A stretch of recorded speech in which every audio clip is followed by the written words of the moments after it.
SpongeBob SquarePants, the wildly popular Nickelodeon cartoon. Why? Well, it turns out a new study by child psychologists suggests the cheerful, candy little sponge could threaten your child's development. The psychologists set out to measure how the cartoon affects the cognitive capability and impulse control of children who watch it. ABC's Neil Karlinski tonight tells us what the study discovered and what Nickelodeon has to say about it.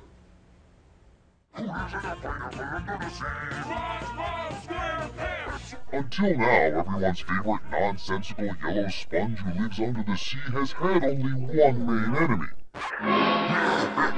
Plankton, that tiny little guy with the deep voice and relentless spirits. The Krusty Krab is mine! Today, SpongeBob has another nemesis, University of Virginia psychologist Angeline Lillard. She says the show SpongeBob SquarePants may be harming America's preschoolers. Her study found that after 9 minutes of SpongeBob, kids couldn't concentrate, think clearly, or learn as well. I'm cool. This is no ordinary show. SpongeBob is one of the most popular children's shows ever. We went behind the scenes with them last year to meet the faces behind the fish. Oh, somebody's 10. Krusty Krab, go on down to the Krusty Krab! The new study doesn't say there's anything wrong with the subject matter, a silly table sponge and his dopey friend Patrick, Squidward, Mr. Krabs and the gang, but it does say the frantic pacing, scene changes every 11 seconds on average, often leaves kids zoned out and spun up, unable to concentrate. We watched SpongeBob with an expert in child behavior to see what he thought. So what do you say to those parents who look at this study and say, come on, I mean, seriously, this is SpongeBob?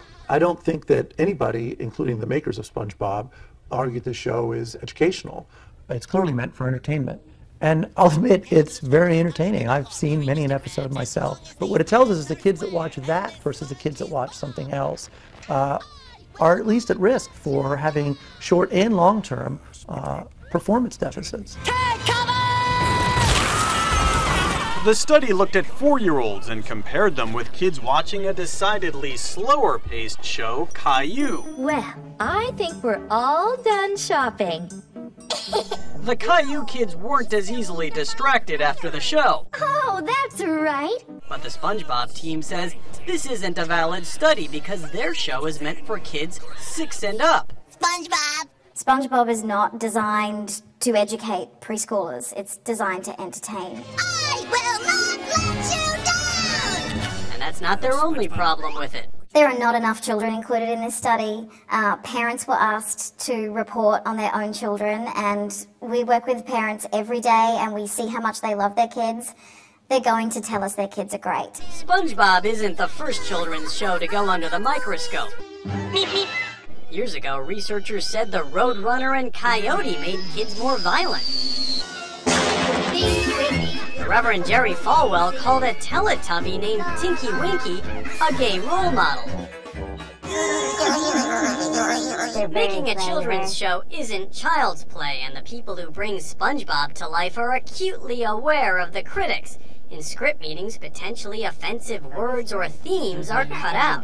Keep an eye out for also how angry SpongeBob seems, because one of the nice things about his role in this is that he's really trying to be polite and respectful. Tom Kenny, SpongeBob SquarePants. The humans who give voice to the eclectic gang of characters told us they've heard it all before.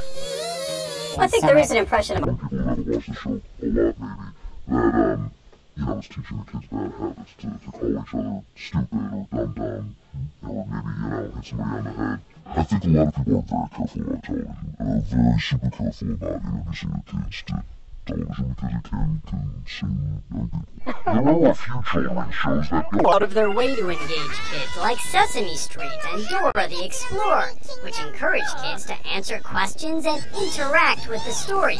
The researchers don't take issue with those shows, but for some, they're not nearly as entertaining.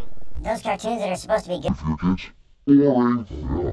They're a tough slog, believe me. So what's a parent to do? I don't think parents should be unduly alarmed. The effects here were short-lived in all probability.